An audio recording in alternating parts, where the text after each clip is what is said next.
Hey, welcome, and today we'll check this, the Ninjutso Ten Gaming Mouse. After the last release of the Sora V2 and Sora Vexi collaboration, Ninjutso has finally launched a new gaming mouse, the 10, which introduced a brand new shape to their lineup. I have here the 10, but there is also a 10R version available. In this video we'll cover everything you need to know about this mouse, explore the differences between the 10 and the 10R, and compare its shape to some other interesting gaming mice.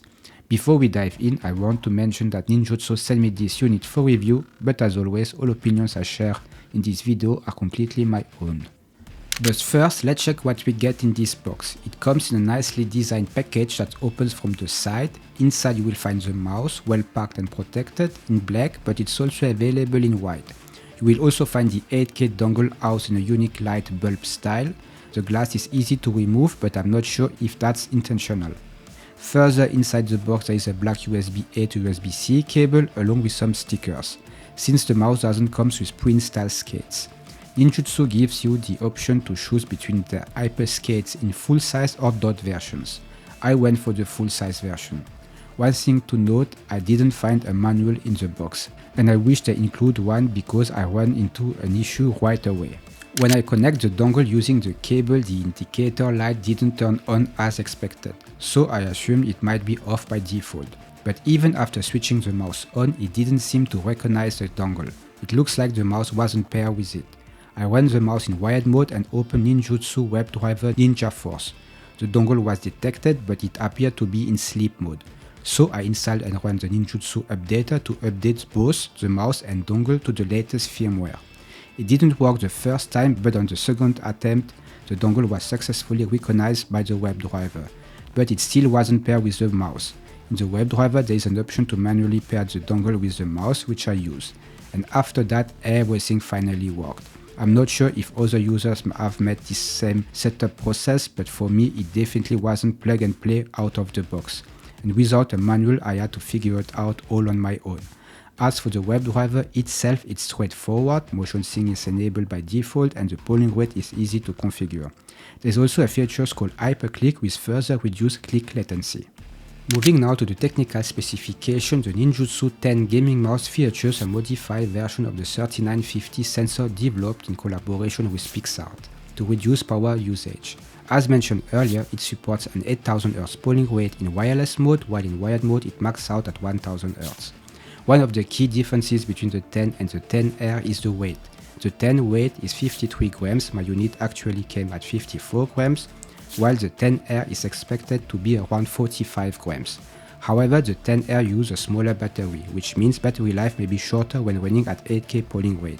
In comparison, the standard 10 delivers an impressive 40 to 45 hours of battery life at 8K in my normal daily usage, which is quite competitive compared to similar options. It seems the modified sensor and optimized dongle contribute significantly to this efficiency. The weight is also well balanced. As for the main clicks, the mouse features Ninjutso in-house designs hyperclick switches. The implementation is unique. It uses a copper plate that remains in constant contact with the switch button. This design ensures that when pressure is applied to the main clicks, the switch activates instantly, resulting in zero travel and helping prevent double click issues over time. Now let's do a quick sound and quality check.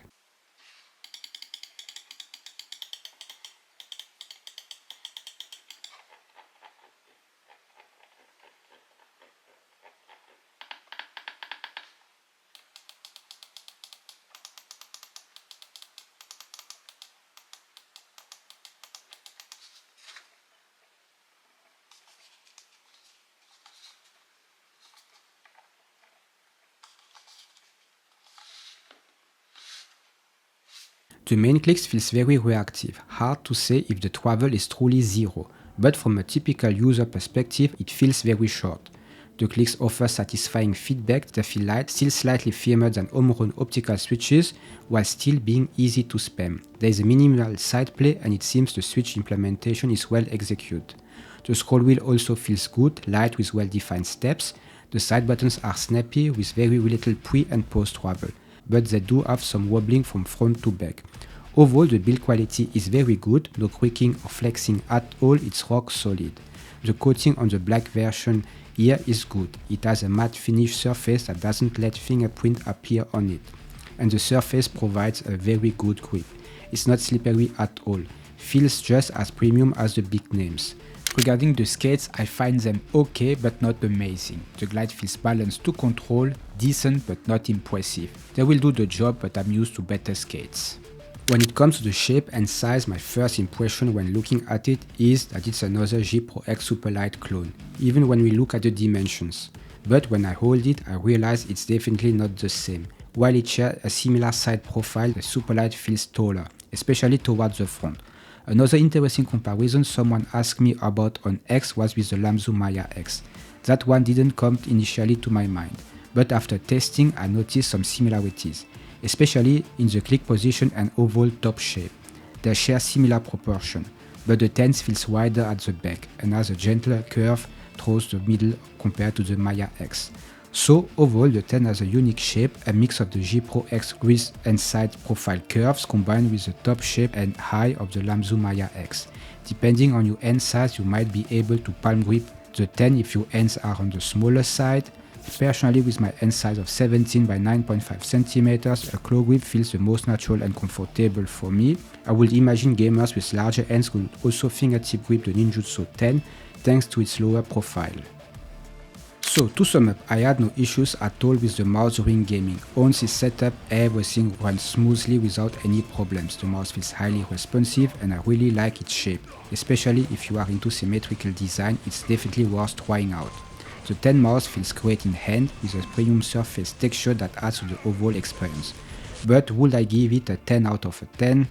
Unfortunately not. The mouse and dongle were not paired out of the box, which made the start a bit frustrating. Even though it worked great after that, the setup wasn't easy as expected. I hope this was just a one-time issue and that most people get a ready-to-use product out of the box. Other than that, it's a strong release from Ninjutso. The price is fair too, $90 for the 10 and $100 for the 10R. That's cheaper than a lot of other options out there. So that is for today's video. I hope you enjoy it. Don't forget to drop a like, subscribe and hit the bell notification to stay updated on all my next videos. Thank you so much for watching and see you next time. Bye bye.